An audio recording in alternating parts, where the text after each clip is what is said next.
They begged, screamed, broadcasted across every channel. The Allied colonies of the Outer Reach sent out one final distress call. To any who still remember Earth, we are dying. No answer. No allies. Just the dark. Their last planet fell under siege. An empire known as the Drexari Dominion, reveling in brutality and mockery. They won't come, Drexari generals said. Earth doesn't save anyone. Earth is dead. And for 3 days the galaxy believed that, until the sky tore open, and an armada of Terran origin emerged from folded space like gods waking from a long sleep. Sleek, silent, unseen for centuries, and behind them in cold Terran script, a single message blinked. We heard you. They called it Outer Reach like it was a frontier, but to most it was exile, a scattered string of mining colonies, terraforming projects, and hydroponic vaults clinging to the edge of known space. A place where Earth's promises stopped arriving generations ago. The Dressari didn't care about any of that. They came for resource veins, for strategic jump lanes, for vengeance buried in old wars. And they came fast.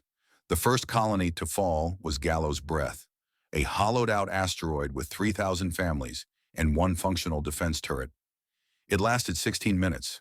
The Drexari didn't just fire, they broadcast. They made sure every colony, every station, every freighter hiding behind gas giants saw what was coming. Civilian transports melted mid-flight. Cryo chambers were spaced. Command towers snapped apart like wet bone. By the third day, the Outer Reach was in chaos. Orbital relays choked with screams. Medical AI failed under casualty overflow. People were hiding inside air vents and cargo holds with their children, praying for a fleet that wasn't coming, because Earth had stopped answering 2 centuries ago. In a cave network carved beneath Tarna 6, the last resistance cell held a broken communications rig together with rusted tools and frayed cable. Blood leaked into the wiring. The signal still flickered. Marshal Kira Halden sat slumped against the bulkhead, eyes sunken, voice raw from screaming orders into dead channels. Her deputy, a boy barely 19, looked up and asked the question no one else dared. They'll come, right? Earth? The old Earth? They'll hear this? She didn't answer.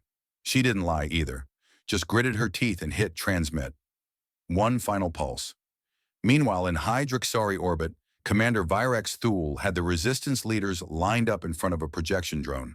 Not restrained, not hooded, just broken. He circled slowly like a curator before a display. His voice slid across comms in multiple frequencies, designed to bypass translation filters and hit raw comprehension. This is what happens when you worship ghosts. He pointed toward the stars. Earth abandoned you. Earth forgets its ruins. It is not coming, and neither is hope. Then he raised his sidearm, a Drexari neural spindle, and executed the first leader, and then the second, and then the rest. Each pulse of light captured and distributed on every open channel the Reach still had. Some turned off their screens. Most did not. In the belly of Chasm Point Station, a father watched it unfold beside a flickering hollow of his daughter, drawing the Earth flag from memory. He didn't cry. He didn't speak. He just whispered, "Let them see. Let Earth remember what it left behind." But Earth hadn't spoken in over 200 years. No fleets, no call signs, no beacons. After the fall of the Accord, Earth went dark.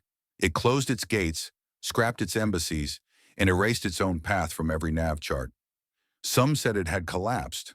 Others believed it had evolved into something no longer interested in the rest of the galaxy. Most stopped believing it existed at all. And still, someone sent the signal. It wasn't grand. It wasn't encrypted. It was a battered pulse from a backup relay, jury-rigged into a mining drone's auxiliary array.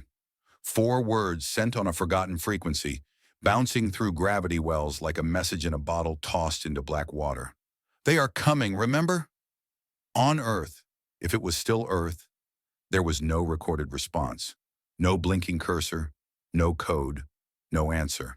And yet, far beyond the galactic spine, in a place where light bent and sensors refused to look too long, something opened its eyes. Not mechanical, not biological, something built to remember, something that had waited, not dormant, not idle, just still, because grief has no deadline. And memory, it doesn't need permission to wake up. Back in the Reach, the Drixari tightened their grip, entire sectors sterilized, asteroid belts converted into orbital grave rings. Colonists began carving names into bulkheads, not for rescue, but for the record. If Earth ever looks, let it find us, they wrote. If it ever remembers, let it know we tried.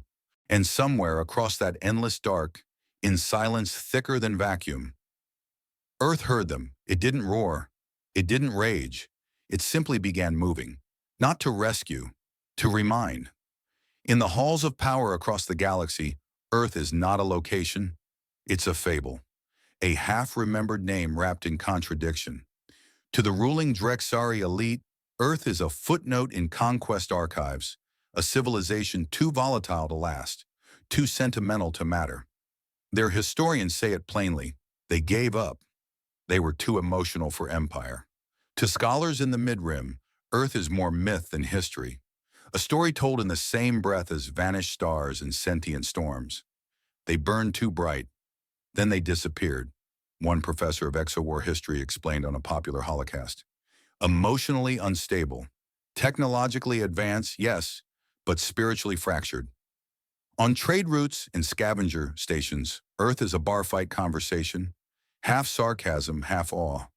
Old smugglers claim to have seen Earthships in deep black, gliding without heat signatures, without comms, just watching. Black iron, red lights. You don't forget that, one miner whispered, drunk. They didn't look like they were flying, looked like they were listening. For many, though, Earth is simply lost. Lost to time, to silence, to grief. The fall of the Accords shattered alliances, yes. But Earth's withdrawal was not a retreat. It was a vanishing. One day, Earth's ambassadors were arguing across star councils. The next, the embassies were empty. The comms channels, dark. The border buoys, erased. Their colonies either followed into silence or were absorbed. Their fleets, decommissioned or melted down, all except the few that, reportedly, vanished without a trace. People argued about it for decades. Did Earth collapse? Did they evolve? Or did they finally grow tired of saving people who never stayed saved? In the Drexari's official historical record, Earth is mocked. The planetary entry reads, Humanity, bipedal mammal species originating from Sol 3, known for contradictory behavior and neurochemical warfare, declared unstable after the War of Silences, presumed extinct.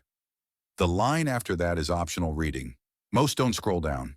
If they did, they'd find a redacted file. Access denied, Threnody protocol, but no one reads that far anymore. And so, Earth became legend, a shadow of something that once made the stars nervous. But the nervousness faded, replaced by certainty, comfort, arrogance, because time buries everything. Even giants, until the telescopes cracked. It started in the Veil sector, where long-range arrays had been scanning radiation clusters near the galactic edge. The instruments weren't looking for ships. They were looking for echoes, spectral distortions. But instead of echoes, they received pressure, raw pressure, as if the void itself was leaning in. Then the telescope domes split, not from explosion, from tension. Glass fracturing along impossible fault lines, metal bending before any sound. Inside the broken equipment, etched into the shattered receiver plates, were words. Observation accepted. That's when the stories came back. A station AI started quoting a 400-year-old Terran poem in a forgotten dialect. A deep space probe folded its antenna inward and began transmitting a human heartbeat pattern. Despite never being programmed for biological mimicry, a child on a mining colony drew a symbol into ash, a black circle split by a red line. No one had taught her what it meant. An old man on a prison moon whispered through his cell wall, "They're listening again." The Drexari laughed it off. Anomalies, superstition, propaganda from a desperate people. But deep inside the Sovereign War archives, in a file sealed since before the Accord fell, a dormant alert triggered for the first time in 2 centuries. The title read, if Earth replies, and beneath it, evacuation will not be sufficient. They will not ask why. They will only ask, did you remember? In council chambers, fear remained unspoken, but present, because despite the propaganda, despite the mockery, despite the archives sealed with blood and hubris, everyone knew the truth. Earth did not fall. It chose silence, and no one ever asked why it might choose to break it. The first outpost to feel it was Ravelin Station, orbiting the pale gas giant Oryx 4. At 0327 station time, the gravimetric sensors began to spike. Not from any vessel, not from weapons discharge, just a pressure, a bending in space. At first they thought it was a mass shadow from a black hole remnant, but the signature wasn't consistent with collapse. It pulsed, alive, intentional. It wasn't coming from a point. It was forming a shape. 10 hours later in the Zetar expanse, 3 deep space relay buoys tilted in unison, without receiving orders. No drift, no inertia change. Just reorientation. As if something had entered the space between stars and politely asked for everything to look at it. Across the border colonies, children began waking from shared nightmares. Visions of black ships shaped like broken knives, drifting in silence. None had seen war before. None should have known what Terran vessels once looked like, and yet they described them in perfect, clinical detail. Then came Zelta. On that world, a frozen twilight planet housing only research sanctuaries and art communes, a blind AI painter named Aura 3 began outputting strange renderings. She painted in code, transforming sensory input into abstract sculptures and light holograms. She'd never seen a warship in her operational life, but now she carved one after another. Dark hulls, red vein-like glow, structures etched in names no one could translate. Each model was exact. Terran fleet design, circa 2 centuries ago. Classified. Aura 3 had no access to military history. She simply said, I dreamt of their shape. I think they're remembering me back. Back in Dominion space, secure military comms began filling with noise. Not viral, not scrambled, just rhythmic. 3 short pulses, 3 long, 3 short again. All channels, all bands, over and over. Universal Distress Signal, SOS. But when linguists analyzed the modulation, they found something chilling. The signal wasn't asking for help. It was answering it. The distress call had been made centuries ago, by outer reach colonies begging Earth to return. This pulse was the response. On Archive Moon Theta 9, a sealed Terran console, powerless for 192 years, lit up for the first time. Not with boot commands, but with a timestamp. It matched the exact second the last Earth fleet vanished, and beneath the timestamp, received. The Drexari military dismissed it as psychological warfare, some form of panic virus, propaganda from survivors trying to make Earth into a ghost story again. But in the outer fleets, something had already changed. Weapons began cycling in irregular patterns. Star beasts and deep-sea farms howled at nothing, and defense AIs began flagging their own commanders as incompatible with remembrance protocols. On a mining colony in the Forgotten Reach, an old man picked up an ancient ham radio, obsolete tech from the pre-jump era. It hadn't worked in 60 years. That night it came alive. It didn't transmit a voice, just the beat. 3 short, 3 long, 3 short. He smiled and whispered, they heard us. From the black between galaxies, where gravity folds into thought and old battles were buried in silence, Earth was stirring, not with noise, not with weapons, with intent. And intent needs no introduction. It needs no demand, just a shape in the dark, reminding the galaxy what it forgot to be afraid of. Tools. It started with silence, not the usual void silence of deep space. This was deeper, a silence that bled into sensors, into thought, into the hearts of those who watch the stars for a living. Over Vera 9, a world gasping under siege, the Drexari fleet circled like wolves. Their war station, Threx Hold, orbited with 6 arms extended, bristling with plasma arrays, siege lances, and containment drones. The bombardment had begun 5 cycles ago. The last planetary shield layer was flickering, coughing blue fire. Civilian bunkers were collapsing. Resistance forces had gone dark. The planet was moments from surrender. And then, the sky changed. Above Vera 9, real space folded. Not with the usual scream of jump drives. No ripple, no streak. Just absence, as if light itself paused to watch. Then came the fleet.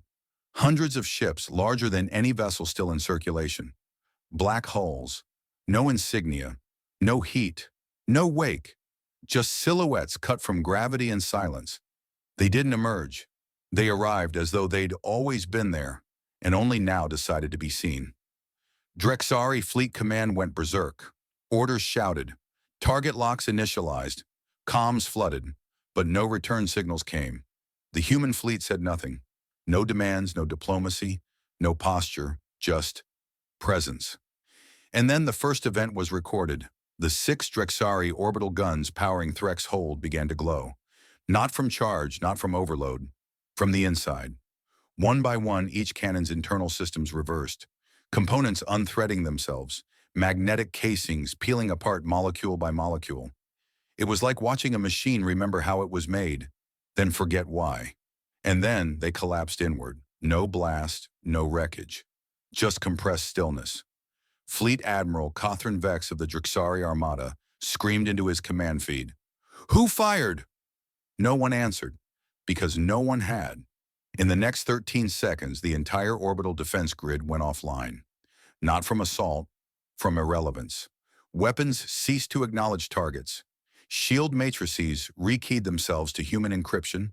Drones powered down and turned slowly, as if in reverence toward the fleet that now drifted overhead, like judgment given form. On the ground, the people of Vera 9 looked up. Their sky was a canvas of stars, and now in its center floated the myth, the Vindicator, Earth's flagship. Spoken of in half-remembered war stories, always too unbelievable to be true. It descended without engines. Gravity obeyed it. No landing thrusters, no repulsors. It glided down like an ancient god returning to forgotten prayers. Black metal. Red veins glowing like embers in a dead world's heart. Hull inscriptions constantly shifting. Names. Thousands, maybe millions. No windows, no crew visible. Just intent. Inside Threx hold, alarms turned to static. Lights flickered, then strobed in perfect rhythm. Short, short, short, long, long, long, short, short, short. SOS, except no one sent it. And then the station began to sing. Recordings later recovered confirmed it. An old Terran melody, played not over speakers, but in the structure itself. Metal humming, walls vibrating, a funeral hymn. Low, slow, incomprehensibly human. Drexari Command tried to evacuate. Escape pods launched. They didn't make it far, not destroyed, redirected. Gently pulled back toward the station, drawn like dust into orbit, and then, in a final moment of sheer awe, Threx hold began to fold, not explode, not implode, fold. Each deck turning in on itself, layer by layer, like an origami of regret collapsing into a single perfect point of light. No sound, just white, then darkness, and then nothing. The people of Vera 9 stood in fields of ash and broken shelter domes, watching the sky. The Drexari were gone, vanished without a shot fired. No speeches, no ultimatums, no reason given, just execution by presence. A child staring at the Vindicator as it hovered above the clouds asked aloud, "Is that Earth?" A dying resistance fighter beside her replied, "No."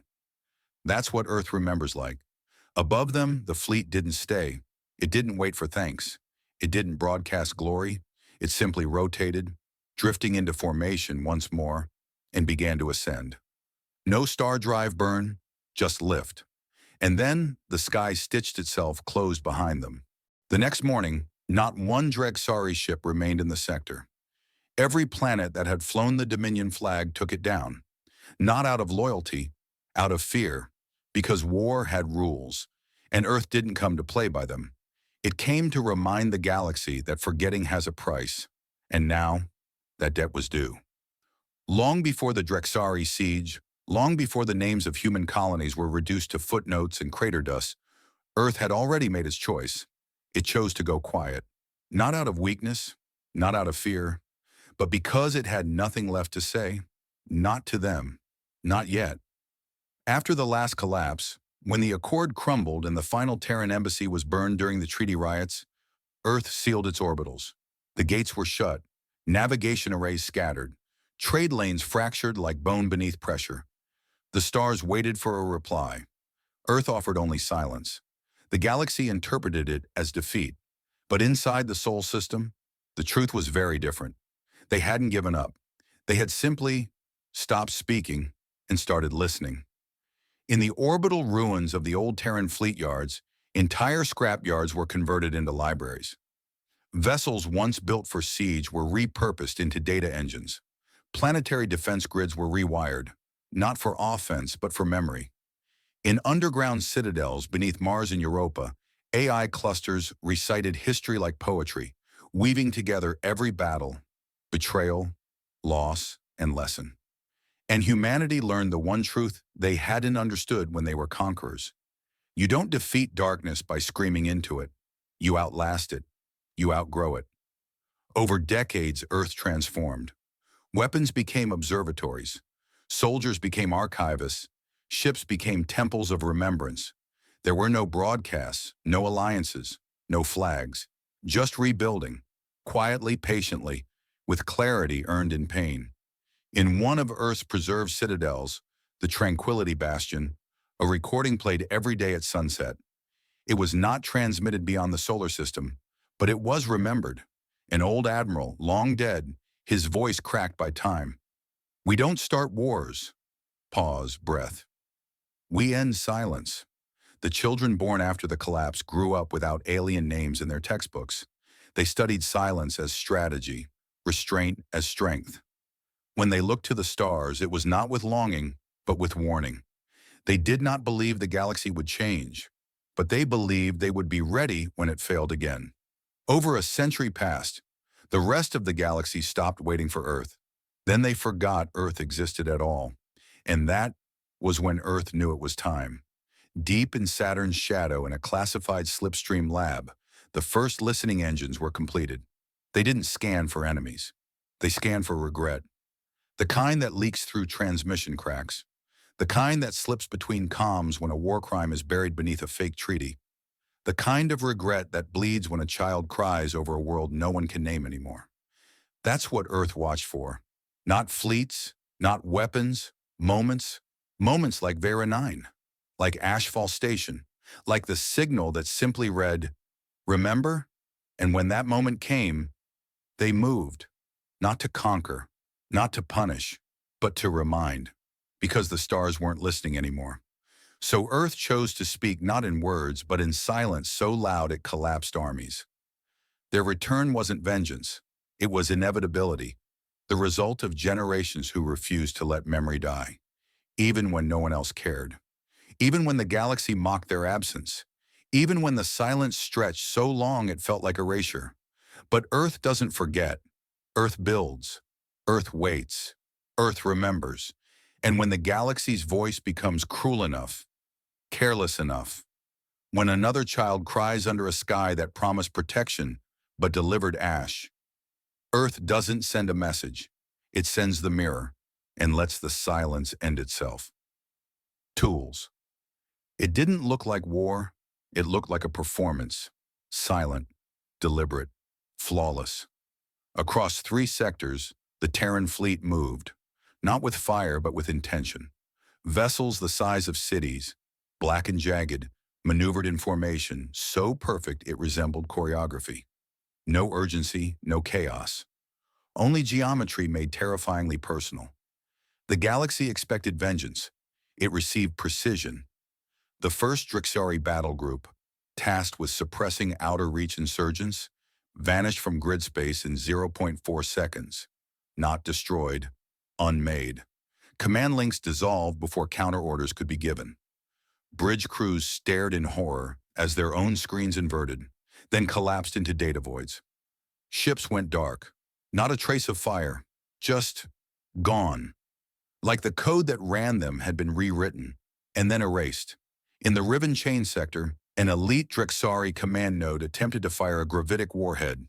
The missile armed, the targeting lock confirmed, but the weapon reversed course mid-flight and settled gently against the hull of its own launcher. It didn't detonate. It hummed, broadcasting a single phrase in an old Terran tongue. We learned from what we lost. Everywhere the Drexari war machine turned to resist, the Terrans were already ahead. Power cores failed safely. Control systems looped into recursive sleep. Entire carrier bays rebooted with their own blueprints scrambled. Some Drexari pilots found their targeting systems painting their own fleet as hostiles. By the time they realized what had happened, their weapons had rerouted into null loops, feedback spirals where force and energy could never return. The weapons weren't jammed. They were forgiven. On Frostwell Prime, Admiral Voss Tark of the 3rd Drexari Armada watched helplessly as her fleet, nearly 200 ships, lost function in waves. She issued voice command overrides. Silence. She screamed ancient war rights. Silence. She opened a direct line to the Terran flagship hovering in orbit, her voice ragged with desperation. "What do you want? What is this? What even are you?" The Terran reply came in pure audio. No distortion, no flare, just a human voice. Calm, clear, tired. "You hurt our family. We came home." And that was the only message. No threats, no demands, no declaration, just truth. And then the reckoning unfolded, not like a wildfire, but like a surgeon's knife. Planetary governors who signed off on exterminations found their palaces inverted into crystal prisons. Their own security mechs stood silent as the Terran strike teams walked through steel walls like shadows. One was found kneeling beside his display window, whispering a child's name he hadn't spoken in 40 years. The Terrans didn't respond. They didn't need to. In the Drexari Central Data Vault, legacy files began to auto-decrypt. Centuries of redacted reports, war logs, and classified extermination programs were exposed on open channels. Billions watched live as their leaders' war crimes became public record. In dozens of systems, rebellions didn't start. They stood up, without blood, because the Terrans had already removed the option of denial. They didn't fire on cities, they fired on lies, and lies don't have shields. On one battlefield surrounded by paralyzed Drexari walkers and silenced bunkers, a child stepped out from the rubble. Terran soldiers stood around her. She looked up at one of them, an armored figure with a face made of black glass and scars carved into the suit like prayers. She asked, "Are you here to save us?" The Terran soldier knelt, not to speak, to listen. She told her story, of loss, of silence, of waiting. When she finished, the soldier stood, and behind them the sky opened, not in fire, but in light. No celebration followed, no triumph. The Drexari fleets were gone, the command webs erased. The war didn't end. It was removed. Like a stain too long left on history, Terran ships drifted into orbit above shattered worlds, not as conquerors, but as reminders. They rebuilt outposts, repaired satellites, left supplies in geometric formations understood by any species. The math of generosity. They never broadcasted a flag, never asked for thanks, never named a single operation. They didn't need to, because the entire galaxy knew the new name for judgment, Earth, not as a nation, not even as a planet, but as a memory so vast it could no longer be ignored, so silent it could no longer be unheard. They say the war ended before it began, but that's not quite true. What ended was the idea that anyone could win it. In the weeks after the Terran fleet's return, systems across the galaxy lit up with chatter. Not alarms, not retaliation, just silence and eyes. Because every sensor, every outpost, every Imperial listening station tuned in to watch, not to stop it, just to see if the old stories were real. They were. On the edge of the Rakari expanse, pirate strongholds that had ruled for centuries vanished overnight. No fleet engagement, no ground assault, Just one Terran signal pinged the system. It carried no threat. It carried a memory. The sound of the asteroid prisons they bombed into stardust during the War of Chains. That was enough. The pirates left everything behind. Their ships, their weapons, their titles, gone. In the Velos Rift, a warlord famed for crucifying his enemies on orbital rings issued a surrender transmission to no one. "I won't fight ghosts," he said. "I saw them take apart the Drexari like artwork. That's not war. That's—" He never finished the sentence. The transmission ended in static, and a single flickering word: remember. On 1,000 outer worlds, where Terran colonies had once stood, the last embers of resistance blinked to life. Scattered cells, exiled engineers, old militia captains with rusted rifles, and hope like rot in their lungs. All of them had been waiting, not for orders, not even for permission, just for a sign. The sign came not in weapons fire or a fleet-wide declaration. It came in a voice, a child's voice. Across open comms, across black market channels and ancient diplomatic lines, a singular broadcast appeared. It wasn't encrypted. It didn't need translation. A girl no older than 7 sat in front of a console surrounded by steel and silence. She spoke with clarity, not power, not command, just truth. She read names, one by one. Varnax Station, Endera Colony, Lunith Reach, Hollow Star 7 Errol Prime, Solace Field, Gallows Breath, on and on. The names of fallen colonies, erased settlements, forgotten outposts, places the galaxy pretended never existed. Each name spoken was like a weight pressing down across 1,000 worlds. Military officers paused in mid-briefing. Assassins laid down their blades. Children asked their parents why the grown-ups were crying. And still the voice continued. No anger, no accusation, just remembrance. Blackthorn, Station Janus, Dust Sector, Ashfall, Kepler Line, Echo Red. By the time she reached the 100th name, entire navies had shut down their offensive systems. Some mothballed their entire war engines. Some rerouted budgets from defense to food. One faction voted to dissolve its own military, stating only, "If Earth is real, we choose not to be remembered by them," because the Terrans didn't conquer. They didn't ask. They simply showed up and asked one unspoken question: will you be proud of how we remember you? In the Galactic Council chamber, the prime delegate of the Aurelian Accord, once a staunch skeptic of Terran myth, stood before the assembly. She paused before speaking, visibly shaken. Then in a voice barely louder than a whisper, she asked, "Are we still who we think we are?" No one answered, but all looked up, and all felt the same thing: observed. The final scene the galaxy would remember came days later. A derelict Drexari broadcast satellite, untouched since the opening salvo, flickered to life for the first time. It showed no logos, no threat, no battle footage, just a starscape, and in the foreground, the Terran child, still reading names, one more, then another, and then silence. She looked into the camera, eyes wide, calm, and said, "We didn't forget you. Please don't forget us again."